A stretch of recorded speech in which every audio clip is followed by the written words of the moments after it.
keintiman dan sejalan dengan Tuhan. Itu tanda kita sedang bergaul dengan Tuhan.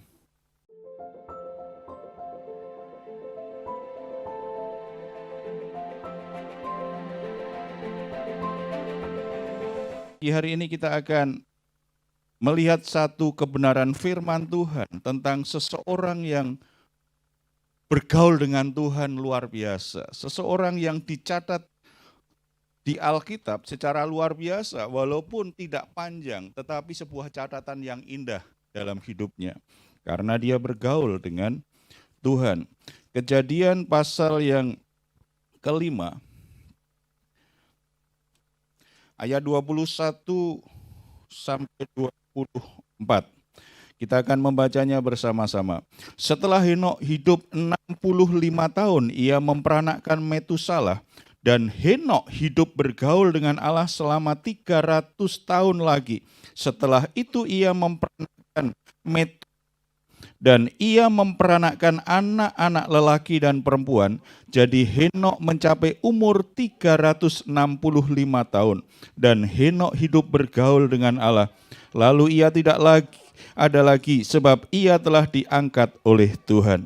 Saudara-saudara, Henok orang yang bergaul dengan Tuhan. Nama Henok mungkin gak terlalu populer bagi orang Kristen. Sebab banyak orang Kristen memberi nama anaknya Henok jarang. Tetapi ini indah sekali. Yang dicatat dari kehidupan Henok apa? Bukan karena dia kaya raya, bukan karena dia orang yang hebat, bukan karena dia punya segalanya, bukan karena prestasinya luar biasa. Tetapi yang dicatat dari Henok apa? Henok adalah orang yang bergaul dengan Allah. Dan 2 kali ditulis, dan Henok bergaul dengan Tuhan. Saudara-saudara, karena Henok bergaul dengan Tuhan, maka dia dimuliakan Tuhan, dia tidak mengalami kematian. Kalau kita baca pasal 5 ini, ketika menyebut nama seseorang selalu disebutkan, dan ia kemudian mati. Dan ia kemudian mati, tetapi begitu sampai Henok, tidak ada catatan bahwa ia mati. Karena apa? Dia diangkat oleh Tuhan. Saudara-saudara, di Alkitab itu hanya ada 2 yang dicatat seperti Henok ini. Henok dan Nuh bergaul dengan Tuhan. Di Kejadian maksud saya, ya. Bergaul dengan Tuhan. Henok dimuliakan Tuhan, tidak mengalami kematian. Nuh bergaul dengan Tuhan, tidak binasa ketika Tuhan menghukum bumi ini. Diselamatkan Tuhan. 2 tokoh ini mengajar kita bergaul dengan Tuhan itu sangat penting sekali dalam hidup seseorang. Dan kekristenan pusatnya di sini. Menjadi orang Kristen yang baik itu bukan berarti kita rajin ke gereja saja, aktif dalam pelayanan. Tidak. Apa yang membedakan kekristenan dengan agama yang lain? Yang paling utama adalah karena sebagai orang Kristen, kita beroleh kehormatan luar biasa untuk apa? Untuk bisa bergaul dengan Tuhan. Amin. Yesus Kristus mati di atas kayu salib. Tujuannya tidak hanya mengampuni dosamu, supaya saudara bisa kembali kepada Bapa. Saudara punya akses langsung untuk datang kepada Bapa di surga. Itu sebuah kehormatan, sebuah kemuliaan. Lalu apa yang dimaksud dengan bergaul dengan Tuhan? Saudara, kata bergaul di sini sebenarnya maksudnya adalah kita berjalan bersama dengan Tuhan tiada henti. Jadi sebuah hubungan yang terus-menerus. Itu bergaul. Dari kata itu kita bisa lihat 2 hal yang penting. Yang pertama, ada sebuah kedekatan dengan Tuhan. Ini bicara tentang keintiman, persekutuan yang dekat dengan Tuhan. Kalau kita memperingatkan anak-anak kita, kamu jangan bergaul dengan anak itu ya, nanti kamu ketularan jadi mabuk-mabukan. Itu maksudnya ada kedekatan, tidak sekedar jadi teman. Saudara-saudara, untuk keintiman dengan Bapa, harganya sangat mahal sekali. Itu bukan uang persepuluhanmu, itu bukan persembahanmu, itu bukan karena saudara nyumbang gereja, itu bukan karena saudara melayani. Harganya apa? Nyawa Yesus Kristus. Berarti itu berkat terbesar dalam hidup kita. Kita bisa datang kepada Tuhan, punya hubungan yang sangat dekat, keintiman. Tapi sayangnya banyak orang Kristen tidak menjadikan ini sebagai sebuah kehormatan. Kadang-kadang terlalu sibuk dengan macam-macam, nggak punya waktu untuk Tuhan. Saudara-saudara, saya melayani Tuhan sejak umur 19 tahun. Waktu itu saya melayani anak-anak sebentar, kemudian lebih banyak remaja dan pemuda. Kita hampir setiap bulan waktu itu punya kegiatan. Setahun bisa beberapa kali buat KKR pemuda remaja. Tapi saya sadari bahwa itu bukan prestasi. Justru saya kehilangan banyak kesempatan terbaik di masa muda saya karena terlalu sibuk buat kegiatan pemuda remaja di gereja. Karena saya kurang waktu untuk Tuhan. Saudara, kedekatan itu, keintiman itu hanya mungkin kalau kita punya waktu berkualitas. Orang tua yang tidak punya waktu berkualitas dengan anaknya, pasti anaknya tidak merasa dekat dengan orang tuanya. Dan waktu berkualitas itu bukan, kan gini, orang memahami waktu berkualitas itu orang tua sebenarnya supaya tidak merasa bersalah, banyak orang tua yang sibuk begitu. Kan yang penting mungkin sedikit nggak apa-apa Pak, yang penting berkualitas. Tidak, bagi anak waktu berkualitas itu waktu yang banyak. Bisa bersama orang tuanya banyak, ngobrol enak, itu waktu berkualitas. Bukan sedikit, ya udah kan Sabtu libur, ya udahlah Sabtu diajak jalan-jalan lah anak-anak di mall dulu sebelum pandemi. Udahlah makan sama-sama, lalu main di time zone, itu zaman dulu ya sebelum pandemi. Lalu ibunya sibuk sendiri juga ternyata, begitu anak-anaknya main di time zone, ibunya doa keliling. Dari satu konter ke konter yang lain. Suaminya nungguin anaknya main sambil doa syafaat supaya istrinya dijauhkan dari pencobaan. Lalu merasa itu adalah waktu berkualitas. Tidak. Waktu berkualitas itu waktu kita bisa bersama anak kita, bercengkrama, bersendaguro, bermain bersama. Dengan Tuhan, waktu berkualitas kita seperti apa? Kita tidak punya waktu di mana kita menganggap bergaul dengan Tuhan itu penting. Ngobrol dengan Tuhan itu penting. Mungkin kita masih saat teduh, mungkin kita masih berdoa.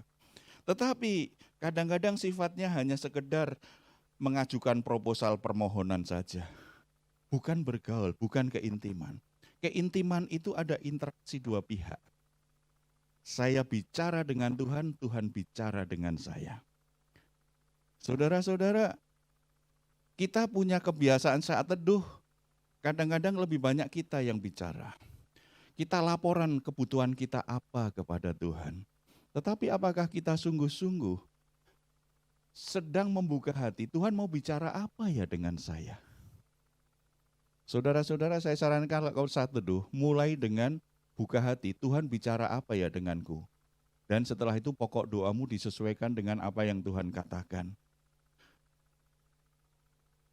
Makanya baca Alkitab itu bagian penting kalau saat teduh. Merenungkan firman Tuhan penting. Setelah itu biarlah hidupmu engkau tata sesuai dengan kebenaran itu. Dan permohonanmu kamu arahkan untuk mewujudkan kebenaran itu.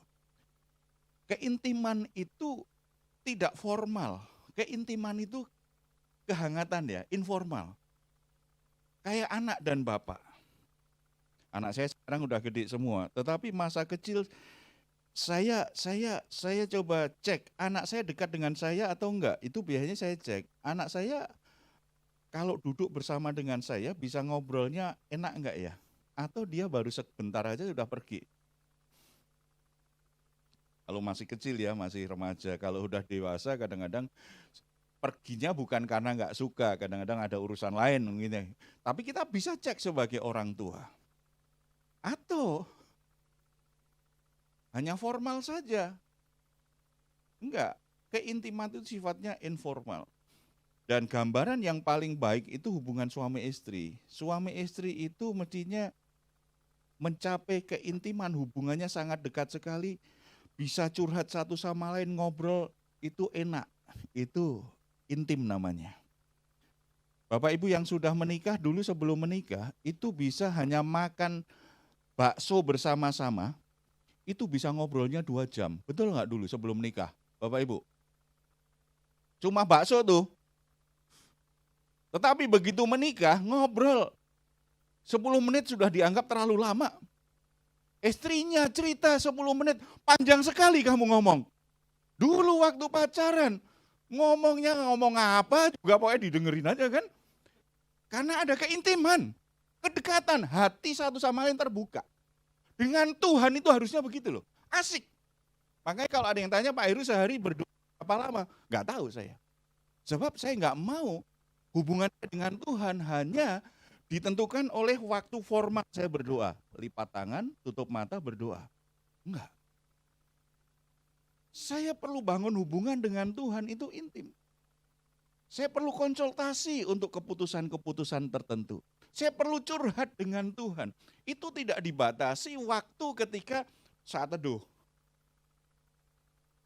Sepanjang hari. Tadi kan bergaul dengan Tuhan, jadi berjalan dengan Tuhan sepanjang waktu. Berarti itu kan sesuatu yang tidak ada pembatasan waktu tuh.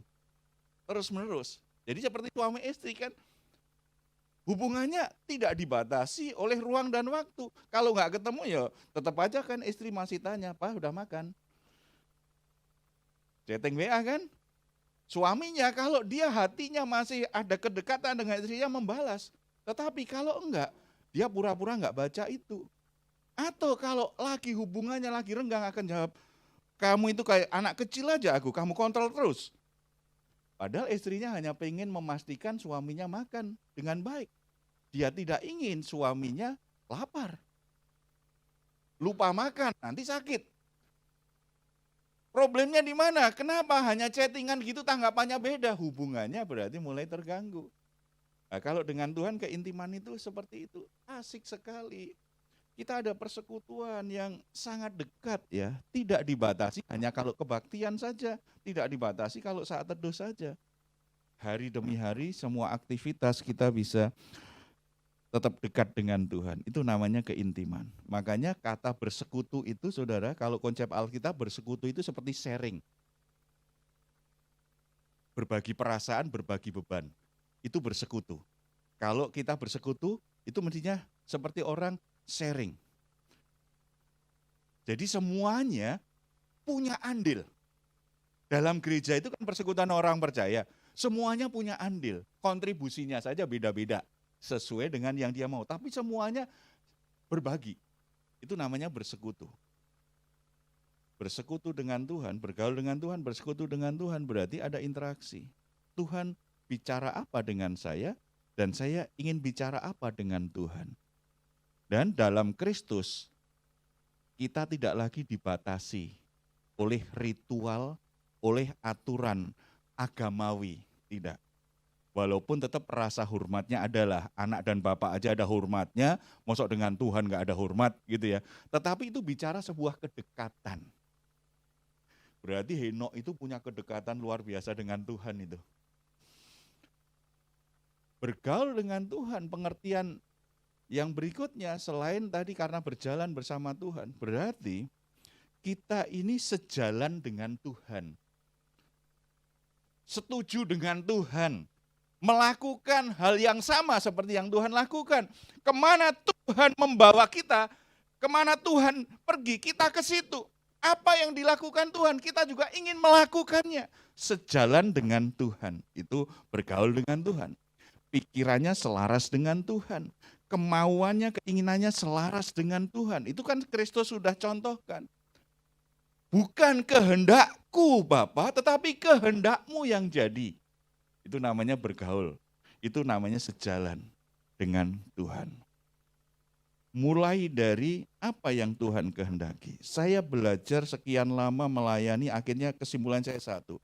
Kenapa saya kadang-kadang melayani begitu berat, begitu sulit? Saya mulai evaluasi permasalahannya. Saya mulai pelayanan dengan keinginan saya, dengan pikiran saya, dengan ambisi saya. Seharusnya kalau melayani, dimulai dari mana? Kan ini pekerjaan Tuhan. Tuhan mau apa dengan saya untuk pekerjaan ini? Tidak selalu berhasil mengerti kehendak Tuhan, karena kita ini kan orang tell me yang dikasih Tuhan. Kita kan cenderung tell me kan ya. Kita nggak ngerti maksud Tuhan itu. Setelah peristiwanya baru sadar, oh begini ya maksudnya. Kenapa saya bangkrut? Kenapa saya sakit? Kadang-kadang kan lewatin itu dulu baru ngerti kan. Tetapi Tuhan tetap sayang dengan kita, kasih kita kesempatan. Saya belajar banyak dari hal itu. Apa mau Tuhan? Kalau saya yakin Tuhan kehendaki, saya lakukan sesuatu untuk pekerjaan Tuhan. Saya mulai berbagi dengan teman-teman. Kepada orang yang saya kenal, mungkin bisa menjadi bagian ini. Kalau ternyata gak ada satupun yang respon, tetapi hati saya kuat, ini Tuhan yang kehendaki, sendiri pun saya akan lakukan. Karena saya tahu kalau saya berjalan dengan Tuhan, kuasa Tuhan akan menyertai, dan Tuhan akan cara yang ajaib, lampaui yang saya pikirkan. Saya pikirkan mungkin teman saya bisa jadi bagian dari tim pelayanan saya, belum tentu. Karena mungkin Tuhan kehendaki bukan dia yang jadi anggota timmu, yang lain loh, kamu belum pernah ketemu. Nah kalau dia nggak menolak, saya berpikir teman pelayanan saya kan itu terus. Enggak, Tuhan itu programnya kan melampaui yang ada di bawah tanggung jawab saya kan. Melampaui apa yang bisa saya pikirkan. Saudara, apakah selama ini saudara sejalan dengan Tuhan? Saudara membangun pernikahanmu, apakah sejalan dengan Tuhan? Saudara melayani, apakah sejalan dengan Tuhan? Saudara bekerja, apakah sejalan dengan Tuhan? Saudara lakukan segala aktivitas hidupmu, apakah sejalan dengan Tuhan? Itu gampang, itu jadi ukuran sejauh mana saudara bergaul dengan Tuhan.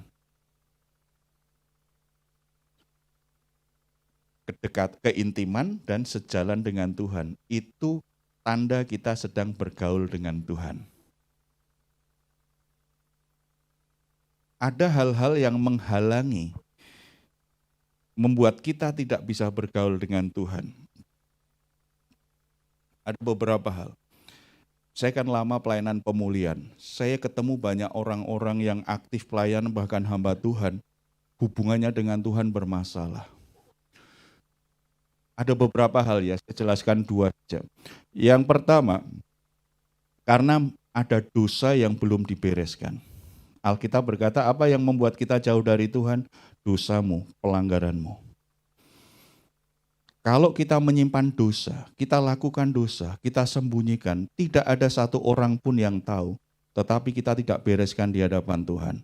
Saudara masih bisa berdoa, saudara masih bisa melayani, saudara masih bisa beribadah, tetapi saudara tidak merasakan keintiman dengan Tuhan. Saudara tidak merasakan Tuhan hadir. Saudara tidak akan merasakan bahwa Tuhan ada di tempat ini. Tuhan bersama dengan saya. Karena ketika saudara berdosa dan saudara tidak mau membereskan di hadapan Tuhan, dosamu itu yang membuat saudara berjarak dengan Dia. Di dalam Kristus, ya, status kita sebagai anak-anak Allah tidak berubah gara kita gagal dalam perjalanan kita. Tetapi dosamu yang membuat saudara jauh dari Tuhan. Kalau saudara jauh dari Tuhan, saudara tidak punya kekuatan hati untuk menahan semua pencobaan, semua godaan. Saudara tidak punya kekuatan hati untuk bisa melewati pergumulan-pergumulan hidupmu dengan ketenangan, dengan damai sejahtera, dengan keyakinan, pengharapan bahwa saudara bisa. Saudara akan menjadi lemah. Dosa itu melemahkan hidupmu. Dosa itu merusak hidupmu. Dan membuat saudara jauh, semakin jauh dari Tuhan, saudara akan semakin lemah dalam hidupmu. Saya pernah melayani orang yang punya kebiasaan sangat buruk sekali. Dia sembunyikan, tidak ada satu orang pun yang tahu. Dia sembunyikan bukannya tambah dia bisa atasi. Dia pede aja, maling nanti saya beres lah, beberapa bulan saya bisa keluar dari kebiasaan buruk ini. Tapi ternyata nggak bisa. Berikutnya tambah lagi. Semakin dalam dia terperosok. Nanti tahun depan lah, begitu akhir tahun buat resolusi. Orang Kristen suka buat gitu kan, resolusi awal tahun. Wah, mau tinggalkan ini. Tetapi ternyata tahun berikutnya sampai akhir tahun lagi tetap nggak bisa. Masalahnya di mana? Bukan karena Tuhan nggak bisa menolong dan mengubah hidupnya. Masalahnya dia sembunyikan dosanya dari Tuhan. Dia tetap genggam erat dosanya. Saudara-saudara, Allah tahu kita itu berdosa. Kalau kita sembunyikan, dia juga sebenarnya tahu. Dan Tuhan sudah memberikan jalan keluar. Penebusan Kristus itu cukup bagi hidupmu untuk berubah. Jadi ngapain juga ditutupi, disembunyikan. Datang ke tata kasih karunia Tuhan. Akui dosa-dosamu, ia setia dan adil, akan mengampuni dan menyucikan. Pengampunan Tuhan itu yang memberi kita kekuatan untuk meninggalkan hal-hal berdosa. Kekuatan hati untuk menjadi orang yang berubah. Pengampunan Tuhan. Jadi yang menghalangi kita bisa bergaul dengan Tuhan adalah dosa yang belum kita bereskan. Yang kedua, pahit hati. Ada lagi seorang ibu sakit. Sakitnya parah sekali dan kanker, kalau nggak salah itu kanker. Dirawat di rumah sakit, dia minta konseling. Dia hubungin kami dan minta didoakan, dikonseling. Karena apa? Dia sudah nggak percaya lagi Tuhan mengasihi dia. Dia nggak bisa berdoa. Ibu ini sudah puluhan tahun mendedikasikan hidupnya sebagai pendoa.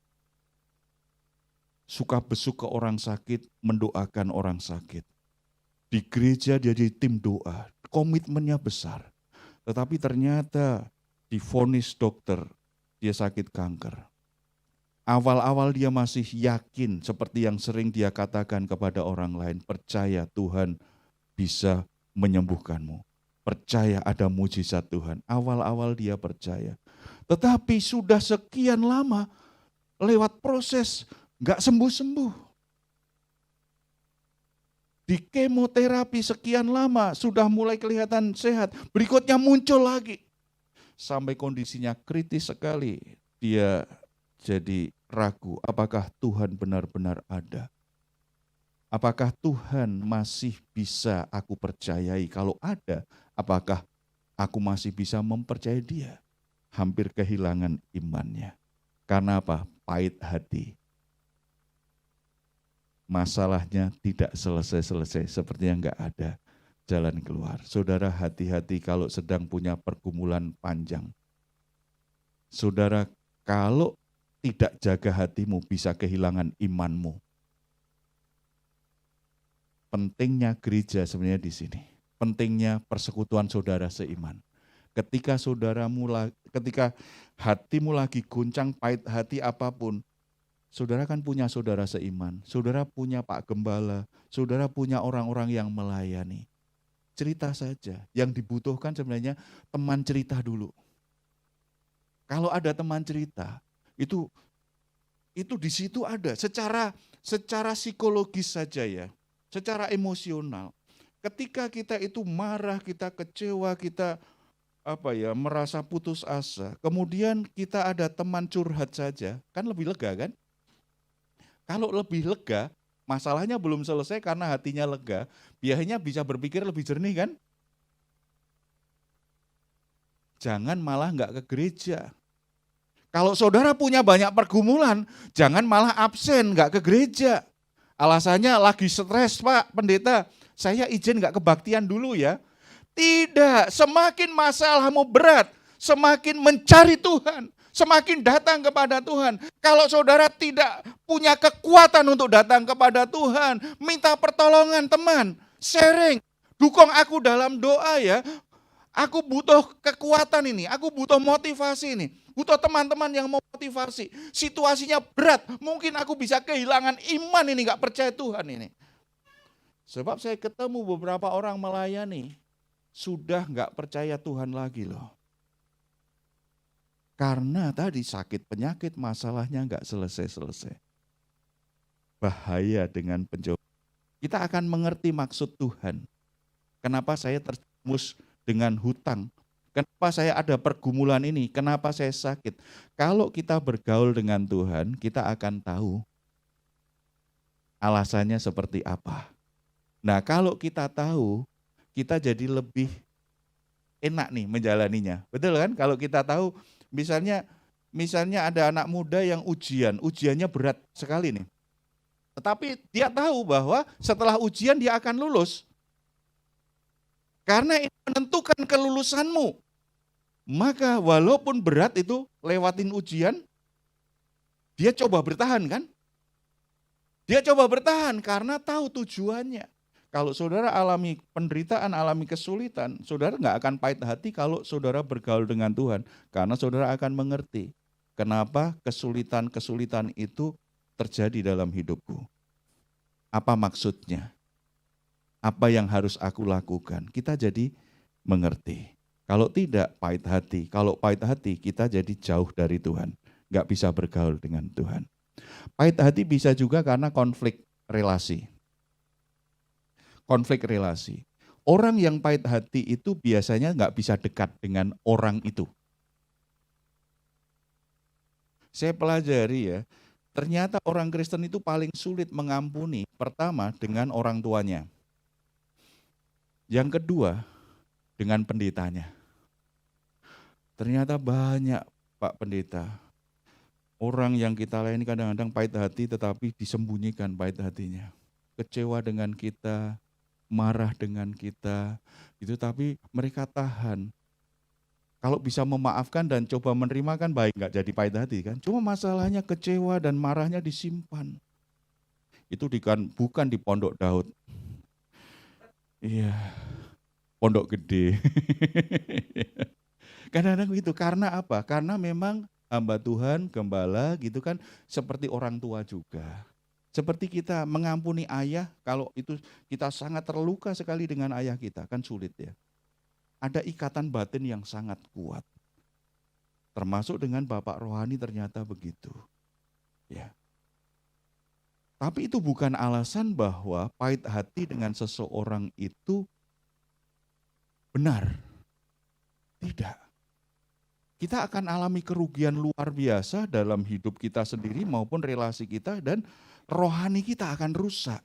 Karena apa? Kalau kita pahit hati, kita marah dengan seseorang, kita itu tidak bisa mengalami keintiman dengan Tuhan. Yesus berkata, apa yang menghalangi doa kita nggak dijawab Tuhan? Karena kita tidak mau mengampuni.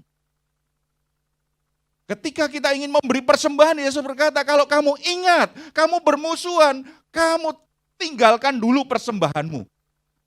Datang kepada saudaramu, berdamai dengan mereka, baru datang ke sini memberi persembahan.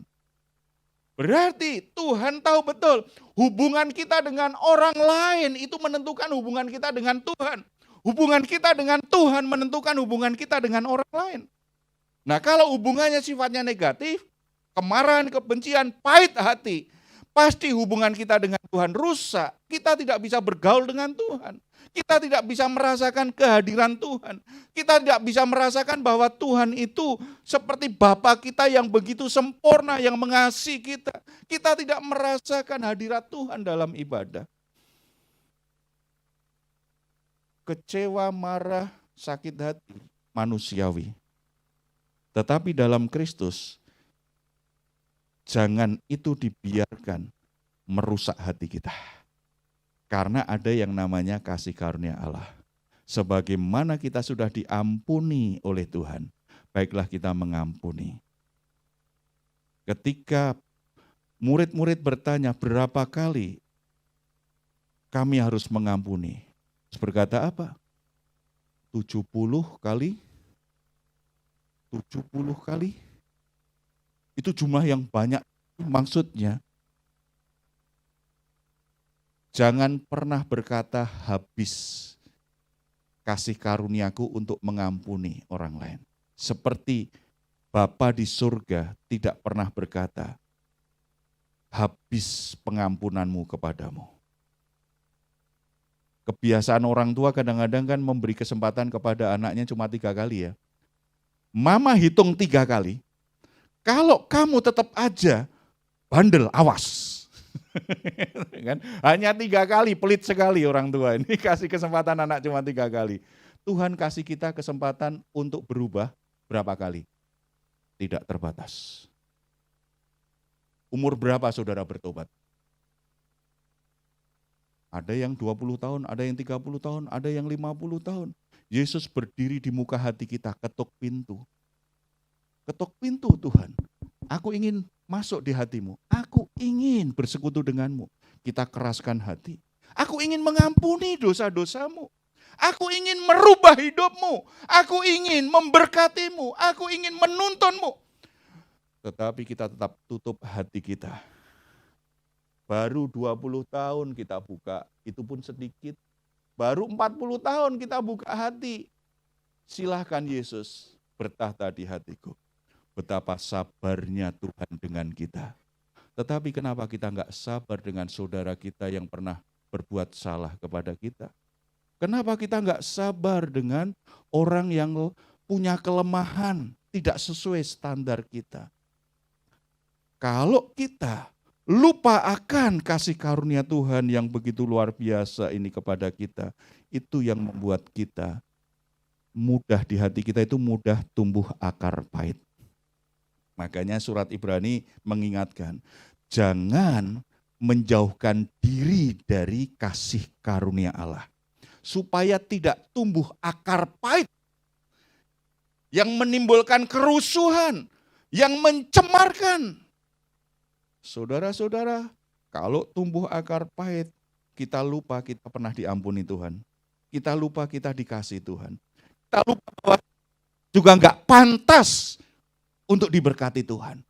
Untuk dikasih Tuhan. Untuk diampuni Tuhan.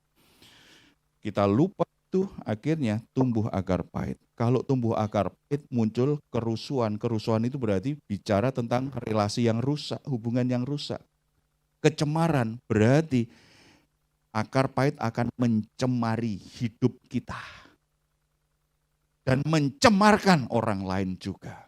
Itu bahaya, membuat kita semakin jauh dari Tuhan. Jadi saudara-saudara ingin mendapatkan kemuliaan dari Tuhan seperti Henokh?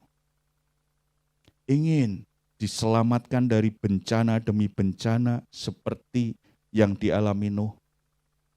Ingin mengerti jalan-jalan hidupmu itu benar atau tidak. Ingin tahu pilihanmu itu yang tepat seperti apa. Keputusan yang tepat seperti apa. Ingin mendapatkan hikmat bagaimana menyelesaikan masalah-masalahmu. Tidak ada cara yang lain. Cara yang terbaik adalah bergaul dengan Tuhan. Bergaul dengan Tuhan berkat terbesar dalam hidup kita. Karena harganya nyawa Yesus Kristus. Oleh sebab itu jangan kehilangan berkat terbesar ini. Kalau saudara ada dosa, cepat-cepat bertobat, akui di hadapan Tuhan. Jangan dipertahankan terlalu lama. Kalau saudara ada pahit hati, cepat hatimu itu lembutkan. Kalau pahit hatinya karena penderitaan yang berkepanjangan, belajar percaya. Semua hal itu akan mendatangkan kebaikan kalau kita tetap dalam Tuhan. Percaya bahwa pergumulanmu itu dialami oleh banyak orang. Bukan berarti Tuhan jahat, itu adalah proses hidup yang menuju kebaikan.